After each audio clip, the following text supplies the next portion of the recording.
Bismillahirrahmanirrahim. Assalamualaikum warahmatullahi wabarakatuh. Waalaikumsalam warahmatullahi wabarakatuh. Alhamdulillah walladzi arsala rasulahu bil huda wa dinil haqq liyuzhirahu 'ala dini kullihi walau karihal musyrikun. Asyhadu an la ilaha illallah wa asyhadu anna Muhammadan abduhu wa rasuluh. Allahumma shalli wa sallim wa barik ala Muhammadin wa ala alihi wa sahbihi ajma'in. Amma ba'du. Wa qala Rasulullah wa qala Allah ta'ala fi Qur'anil Karim. A'udzu billahi minasyaitonir rajim. Bismillahirrahmanirrahim. Inna a'tainakal kautsar fasalli li rabbika wanhar inna syani'aka huwal abtar. Shadaqallahul adzim wa shadaqa rasulul nabiyil karim wa nahnu ala dzalika minasyahidin wa syakirin walhamdulillah ya rabbil alamin. Hadirin jamaah yang berbahagia, ada seorang ibu ya di zaman Rasulullah namanya Nur Saibah. Ya, Nur Saibah ini adalah umat Rasulullah yang sangat luar biasa sekali pengorbanannya untuk Allah, Rasul dan agama Islam. Satu kali pagi-pagi di Bukit Uhud terdengar derap langkah kuda pasukan kafir Quraisy yang akan menyerang pasukan beriman. Ya, karenanya Nur Saibah bangun, dia dengar derap kaki kuda tadi, langsung dia bangunkan suaminya, Zaid bin Asim. Wahai suamiku, tidakkah engkau dengar derap langkah kuda kafir Quraisy yang akan menyerang umat Islam? Bangunlah wahai suamiku, bantu Rasulullah hadapi orang-orang kafir Quraisy tadi. Asim, ya, Zaid bin Asim, dia bangun, dia kecewa kenapa istrinya yang bangun duluan, bukan saya yang duluan. Maka Hasim buru-buru mempersiapkan persiapan perangnya. Dia siapkan baju besinya, dia siapkan pedangnya, dia siapkan kudanya, ya. Kemudian dia siap berangkat. Apa kata Nur Saibah melihat suaminya sudah siap untuk berperang? Ya, wahai suamiku Zaid bin Asim, ya, kupesankan kepadamu, bantu Allah, bantu Rasulullah, bantu umat Islam dalam peperangan, dan jangan pulang sebelum menang. Subhanallah, istri ngelihat suami pengen perang, doanya, instruksinya jangan pulang sebelum menang. Ya, enggak nangis, enggak gesok-gesok kaki, bang jangan berangkat bang, ntar kalau abang berangkat mati si entong gimana? Nah, enggak gitu tuh, ya. Langsung pesannya jangan pulang sebelum menang. Nah, kalau di Muhammadiyah prinsipnya jangan pulang sebelum padang. Jadi kalau mana-mana ya belum pulang kalau belum ke warung padang. Ya.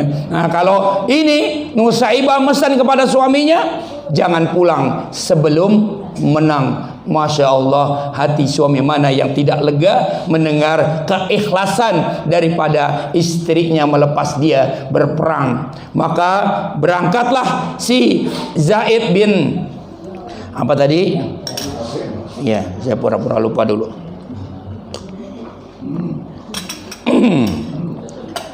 Berangkatlah Zaid bin Hasim ke medan perang. Ya, dia menunaikan tugasnya sebagai prajurit Islam yang luar biasa, ingin mengusir orang kafir Quraisy dari tanah Uhud, dari tanah Madinah. Sementara istrinya Nur Saibah menunggu dengan H2C. Apa tuh H2C? Harap-harap, cemas, ya kan? Yang ngarep pulang, ya kan? Cemas kalau tidak pulang, ya. Tiba-tiba datang dari kejauhan kepulan debu seekor kuda. Suamiku sudah pulang, ya. Ternyata yang datang bukanlah suaminya, tapi utusan dari Rasulullah Sallallahu Alaihi Wasallam mengabarkan bahwasanya suaminya Zaid bin Hasim gugur di medan tempur, ya, menjadi mujahid. Apa kata Nur Saibah? Dia tidak menangis menggerung-gerung atas kabar meninggalnya suaminya. Dia katakan, alhamdulillah suamiku telah mati syahid. Masya Allah. Ya, ada apa itu istri yang kayak begitu, Bu? Suaminya meninggal bilang alhamdulillah. Boro-boro ya kan. Ini gara-gara Nabi Muhammad ya, jangan-jangan. Tapi Nur Saibah mengatakan, alhamdulillah suamiku telah mati syahid. Dan insya Allah surga sudah menanti. Ya. Kemudian Nur Saibah punya anak 2, yang remaja 1 yang bernama Abdullah bin Zaid, yang kedua Habib bin Zaid. Ya. Kalau Abdullah bin Zaid sudah agak dewasa, sekitar 15 tahun, sementara adiknya baru 12 tahun.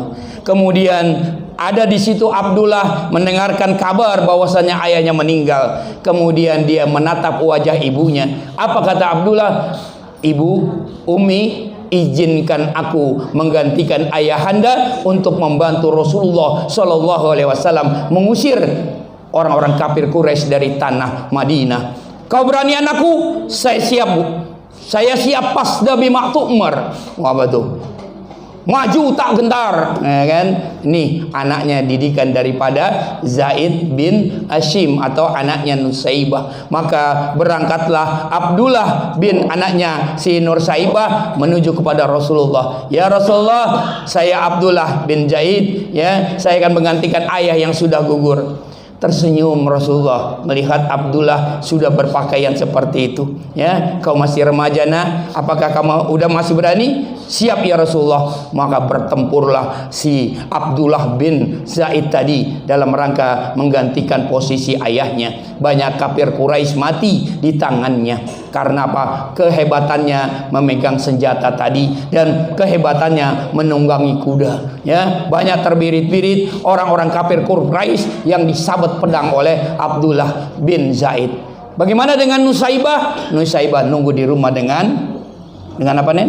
H2C-nya, harap-harap cemas. Kemudian datang lagi kepulan asap, kepulan debu seorang penunggang kuda. Dia pikir itu anaknya Abdullah, ternyata utusan Rasulullah Sallallahu Alaihi Wasallam mengabarkan Abdullah anaknya mati di Bukit Uhud. Ya, insya Allah dia menjadi orang-orang yang mati syahid. Menangis meneteskan air mata Nur Saibah mendengar anaknya meninggal. Kenapa dia meninggal? Kok si Nur Saibah menangis? Apa kata Nur Saibah? Anakku dan suamiku sudah meninggal, sementara anakku yang satu masih kecil, baru 12 tahun, walaupun tubuhnya bongsor tinggi. Tapi bagaimana dengan sikap Habib anaknya tadi yang usia 12 tahun? Wahai ibu, walaupun saya kecil, usia masih muda, tapi saya pandai bermain kuda, saya pandai memainkan pedang karena sudah belajar dari ayah. Izinkan saya ibu untuk menggantikan ayah dan abang Abdullah. Kau berani anakku? Saya berani, Bu. Masya Allah, dia berangkat lagi anaknya, lapor ke Rasulullah. Rasulullah sangat terharu terhadap keluarga Zaid dan Nasibah. Maka anaknya si Habib tadi juga bertempur, tidak kalah hebatnya dengan kakaknya Abdullah, ya. Namun apa daya, Allah menghendaki sebuah panah menancap di dadanya anaknya si Habib, maka dia pun mati dalam keadaan syahid. Dilaporkan lagi kepada Nasibah, baru Nasibah menangis sesungguhkan. Kenapa? Karena tidak ada lagi yang bisa dia persembahkan untuk membela Allah, membela Rasulullah, dan membela agama Islam. Kemudian Nasibah mengatakan, wahai utusan Rasulullah, bawa aku menghadap Rasulullah, biar aku yang menggantikan keluargaku. Masya Allah, ini perempuan binaan yang sangat luar biasa. Keluarganya, suaminya dan 2 anaknya mati, dia ingin dibawa kepada Rasulullah menggantikan keluarganya. Wahai Rasulullah, izinkan aku menggantikan suami dan anak-anakku, bertempur bersama dengan orang-orang mukmin. Apa kata Rasulullah? Belum waktunya wanita berperang melawan musuh. Kalau kau mau, kau jadilah apa itu tim apa itu? Tim P3K, ya, tim Palmerah, ya kan? Tim Palmerah, ya, yang bawa P3K, yang memberi minum kepada kaum muslimin, yang memberi pengobatan-pengobatan, ya. Kemudian dia jalankan itu Ada orang mukmin sakit atau ini terluka, maka dia obati. Ketika dia sedang mengobati salah seorang kaum muslimin, tiba-tiba menggelinding kepala daripada kaum mukmin jatuh tepat di pangkuannya. Mendidih darah daripada Nasibah melihat ada kepala orang muslim yang jatuh ke pangkuannya dipenggal oleh orang kafir Quraisy. Maka dia lepaskan itu P3K-nya, dia persiapkan baju perang yang ada di depannya, dia ambil pedang orang yang sudah meninggal tadi, dia ambil kudanya, dia kejar orang-orang yang sudah memotong kepala kaum muslimin yang jatuh di pangkuannya. Bagaikan singa betina yang ngamuk, banyak tentara kafir Quraisy mati di tangan Nursaibah. Ya, yang akhirnya Nursaibah jatuh pingsan karena ada sebuah pedang memotong tangannya. Masya Allah. Kemudian perang berusur kepada tempat yang lain. Ada sahabat Rasulullah yang memeriksa adakah umat Islam yang masih hidup, ya. Suhaib bin Umair, kemudian dia lihat ada seorang yang masih bergerak-gerak, yang tubuhnya sudah tertutup darah, yang tangan kanannya sudah kutung. Kemudian dia lihat ternyata itu adalah Nursaibah. Kemudian Nursaibah bangun, dia tanya kepada Musaib, "Wahai Musaib, bagaimana dengan Rasulullah?" Alhamdulillah Rasulullah masih hidup, karena sebelum meninggal dia mendengar wafatnya Rasulullah. Rasulullah masih hidup. "Wahai Musaib, berikan kudamu, berikan pedangmu." Untuk apa? Akan aku kejar orang-orang kafir Quraisy yang hari ini masih bertempur tadi. Tapi tanganmu sudah putung dan kamu baru bangun daripada pingsan. Hei Umar, jangan engkau putus aku untuk menjadi orang-orang yang berhadap dengan Allah Subhanahu wa taala. Maka dengan tangan kirinya dia naik kuda, dia kejar kafir Quraisy tadi. Sabetan-sabetan pedangnya begitu banyak menghancurkan, membunuh orang-orang kafir Quraisy. Ya, banyak orang Quraisy takut akan kehebatan daripada Nusaibah tadi, sampai akhirnya sebuah panah menancap di dada Nursaibah. Langit yang tadinya terang benderang tiba-tiba menjadi gelap. Ya, sahabat bertanya, "Ya Rasulullah, bertanda apa ini? Langit menjadi gelap seperti ini padahal masih siang hari."